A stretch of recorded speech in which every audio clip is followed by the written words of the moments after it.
Hello, salut à toi, j'espère que tu vas très bien. Alors on se retrouve aujourd'hui pour une autre vidéo pour vous parler de quoi? Ce que vous devez faire ou alors des trucs à éviter ou des trucs à faire lorsque vous vous lancez dans le business en ligne ou alors quand vous créez une boutique en ligne, lorsque vous lancez votre boutique en ligne, que vous voulez vendre des produits. J'ai recensé ici certains points que vous devez faire et que vous ne devez pas faire. Voilà, parce que ce sont des erreurs que j'ai commises et donc je préfère partager ça avec toi, avec vous, pour éviter que vous commettiez les mêmes erreurs. Donc c'est parti. Donc avant qu'on commence la vidéo, ici on partage, moi c'est Carla, je suis beautypreneur, entrepreneur dans le secteur de la beauté. Ça va bientôt faire plusieurs mois que j'ai mis sur pied ma boutique en ligne, ma marque de cosmétiques que je commercialise sur ma boutique en ligne. Je vends des gloss et des rouges à lèvres, un peu comme celui que je porte actuellement. Voilà, donc ce sont des produits Carla Cosmetics et donc mon parcours dans le secteur, j'ai appris beaucoup de choses, j'ai fait des erreurs et aujourd'hui j'aimerais partager avec toi des choses que tu ne devrais pas faire et des choses que tu devrais faire si jamais tu as une boutique en ligne, que tu veux lancer une boutique en ligne, que tu veux vendre des produits et des services. Donc c'est parti. Mais avant, si ces différentes thématiques t'intéressent, parce que ici on parle de business, on parle d'entrepreneuriat, on parle de créer de la richesse, source de revenus, on parle des idées, de motivation, tout ce qui concerne l'entrepreneuriat, la cosmétique, la beauté. Et donc si cette thématique t'intéresse, alors tu es bienvenue, n'hésite pas à liker, à partager et voilà, à suivre les vidéos tout simplement et me dire ce que tu penses dans les commentaires. Donc on va commencer par les choses à ne pas faire. Voilà, on va commencer par les choses à ne pas faire. La première chose à ne pas faire, c'est une erreur que je n'ai pas commise, mais bon, je préfère en parler. C'est de ne pas acheter en stock, de ne pas acheter vraiment en grande quantité. Donc lorsque tu commences à acheter les produits, c'est mieux d'acheter vraiment en petite quantité, un peu plus cher, même si tu n'as pas une très grande marge, mais d'acheter vraiment en petite quantité, histoire de tester le marché, de voir si vraiment les gens accrochent, si c'est ce que les gens veulent, la façon dont tu vas promouvoir tes produits. Et vraiment, c'est mieux que tu sois en rupture de stock que d'avoir le stock là. Et l'argent stocké là qui ne coule pas, les produits qui ne s'écoulent pas. Donc vraiment je te conseille, lorsque tu commences, de commencer vraiment avec les petites quantités et au fur et à mesure qu'il y a la demande, tu vas donc évoluer. Bon, moi j'avais déjà quand même une audience, j'avais mis sur pied quand même un certain nombre de choses, ce qui fait que j'ai commencé quand même avec environ 400-500 pièces et j'ai pu les écouler. Ça n'a pas été évident, je dis pas que je les ai écoulées en 2 jours, non, ça n'a pas été évident, mais j'ai quand même pu les écouler. Et je pense que si tu sors de nulle part, parce que j'ai quand même une grande audience sur Facebook, j'ai plus de 40 000 abonnés, j'ai quand même les abonnés sur Instagram et ainsi de suite, et j'ai essayé de réfléchir, j'essaie de voir, j'ai mis sur pied certaines stratégies pour pouvoir écouler rapidement mes produits. Mais si tu commences, que tu n'as vraiment personne, tu n'as pas de compte, tu n'as pas d'abonnés sur Facebook, sur YouTube, sur Instagram, je te conseille de commencer vraiment avec une petite quantité. Tu peux commencer avec 50 pièces, tu veux commencer avec 100 pièces, mais pas au-delà, et au fur et à mesure tu pourras augmenter ton stock. C'est mieux d'aller vraiment petit à petit, d'être sûr que de prendre en grande quantité et puis ne pas avoir la possibilité de les écouler ou bien que ça stagne, parce que c'est un facteur qui décourage. Ça décourage vraiment quand tu fais 2, 3, 4 semaines, tu n'as pas de vente, tu as les produits là, les produits te regardent. Même si tu n'as pas de bonne stratégie, au moins si tu avais les petites quantités, que ce soit tes amis, que ce soit tes frères et soeurs, que ce soit les connaissances, des connaissances qui achètent, ça te motive un peu. Et là tu écoules tes produits et puis tu peux revoir ta stratégie avant de prendre un stock un peu plus grand. Voilà, donc vraiment prendre les petites quantités pour un début. Donc, autre chose que je voudrais partager avec toi, c'est pourquoi est-ce que tu veux commencer le business. Surtout, s'il te plaît, rends-moi un service. Ne te lance pas dans la boutique en ligne, ne te lance pas dans le business en ligne pour gagner de l'argent. Oui, ça sonne mal, ça sonne un peu bizarre, mais c'est vrai. Parce que si c'est ta seule motivation, si c'est ça qui te donne envie de créer de la richesse, parce que tu vois un peu partout, le business en ligne, ça fait rare, les gens sont riches, j'ai vendu 10 000 euros, j'ai eu un chiffre d'affaires, j'ai fait ceci, j'ai fait cela avec le business en ligne, je te dis déjà de laisser tomber, de penser à autre chose. Voilà, donc concentre-toi sur ce que tu fais actuellement et puis ne fais pas le business en ligne pour gagner de l'argent, pour devenir riche. Non, il faut le faire parce que tu veux transmettre quelque chose, parce que tu veux partager quelque chose, parce que tu veux que les gens découvrent une autre face de toi, parce que tu es passionné, parce que tu veux partager des trucs, voilà. Et c'est à travers ça que tu peux donc transformer ce partage, cette passion en monnaie, à faire de l'argent. Mais la première motivation, surtout, ne doit pas être se faire de l'argent parce que tu vas te décourager très vite. Pour avoir tes premiers 50 euros, 200 euros, 300 euros, 500 euros, tu vas devoir travailler dur des jours, des semaines, des mois, même pas sans avoir 5 francs. Et si ta première motivation c'était d'avoir de l'argent, tu vas abandonner après la première, la deuxième semaine, maximum un mois après. Oui, parce que tu n'auras pas, à moins que tu aies trouvé le produit magique que personne n'a jamais trouvé sur terre. Et je sais pas si c'est ton cas, bon, bravo si c'est ton cas, mais si c'est pas le cas, vraiment, je te conseille de réfléchir à 2 fois avant de te lancer dans le business en ligne, avant d'ouvrir ta boutique en ligne, parce que la motivation doit être au-delà de gagner de l'argent. L'argent, c'est une satisfaction, c'est une récompense, c'est clair, mais c'est qui te motive, le carburant, c'est qui te donne envie de continuer, même si tu n'as pas les résultats escomptés, c'est qui te donne envie de faire toujours les publications, c'est qui te donne envie d'en parler de tes produits autour de toi. Ça doit être autre chose, ça doit être une motivation qui n'est pas concrète, ça doit être quelque chose qui te motive, quelque chose de intérieur, parce que tu veux satisfaire un besoin, parce que tu veux impacter, parce que tu veux montrer ce que tu sais faire, parce que tu veux faire découvrir autour de toi quelque chose de spécial, quelque chose, une autre façon de faire. Voilà, donc vraiment, surtout pas, non, ne pas faire parce que tu veux gagner de l'argent.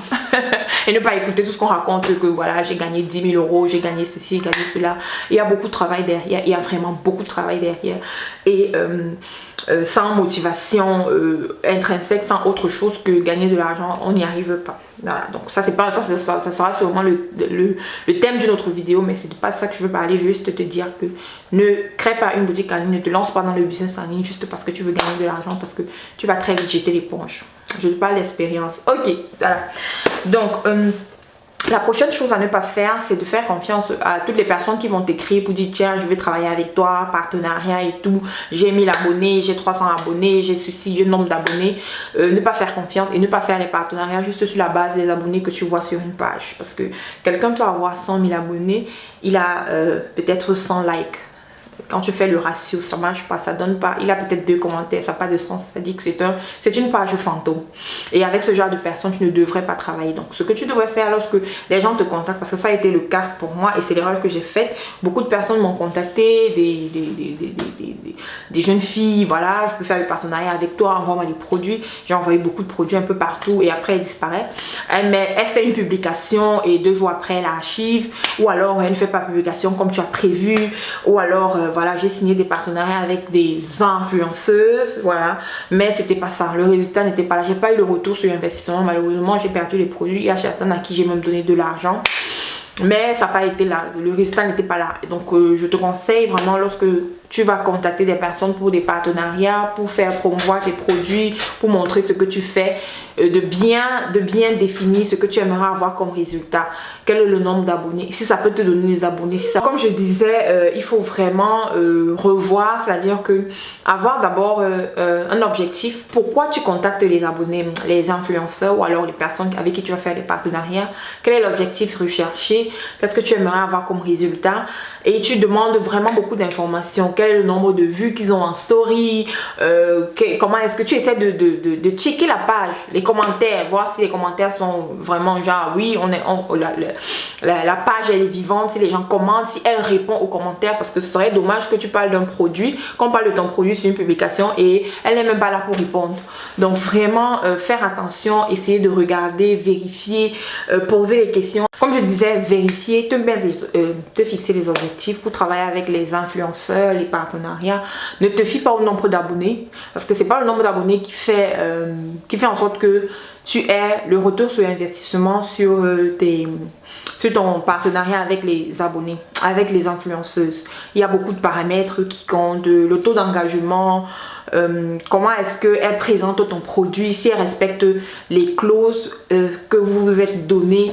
Il y a beaucoup de facteurs. Donc avant de travailler avec les partenaires, avant de travailler avec les influenceurs, avec les gens qui sont sur Instagram ou sur Facebook, à qui tu aimerais donner ton produit afin qu'ils font la promotion, fais très attention parce que tu risques d'être déçu. Et puis il y a les arnaqueurs, il y a les personnes qui te disent voilà, envoie-moi l'argent et tout, et puis dès que tu envoies l'argent il te bloque, il ne répond plus et tout ça, ou bien tu envoies les produits, il utilise, il ne fait pas ce qui était prévu. Voilà, donc pour les choses à faire, il faut faire tes recherches, vraiment assieds-toi, prends le temps, fais des recherches sur ton produit, sur ce que tu aimerais présenter, quels sont tes concurrents, comment est-ce que tes concurrents s'y prennent pour vendre, comment les différentes stratégies que tu peux mettre sur pied pour vendre tes produits, pose les questions, consulte les forums. Google est ton meilleur allié. Avant de te lancer, fais vraiment le maximum de recherche. Va dans les groupes qui parlent des thématiques qui concernent le produit que tu veux mettre sur pied. Tu essaies de voir, tu essaies d'espionner, entre parenthèses. Vraiment, fais le maximum des recherches. Ça va beaucoup t'aider. Prends les notes.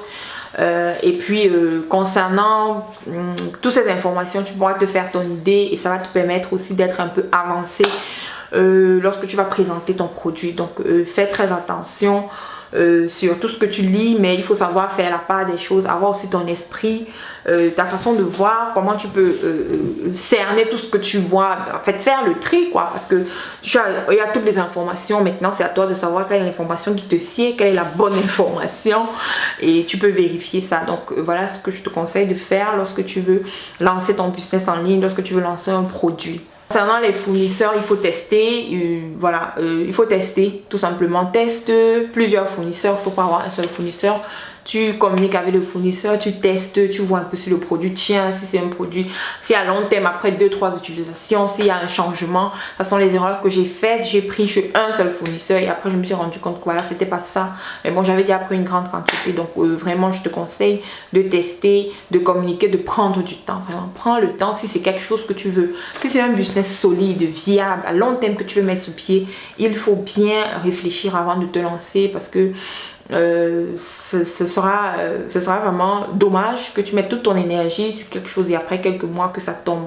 Maintenant, tes finances, je te conseille aussi d'avoir un carnet où tu prends les notes, tu notes tout ce que tu achètes concernant ton business, tout, que ce soit le BIC, que ce soit la calculatrice, que ce soit les frais de port, que ce soit les emballages, que ce soit pour tout ce que tu dépenses concernant ton business, tu vas noter et les rentrées également, tu notes. Donc tu as un carnet.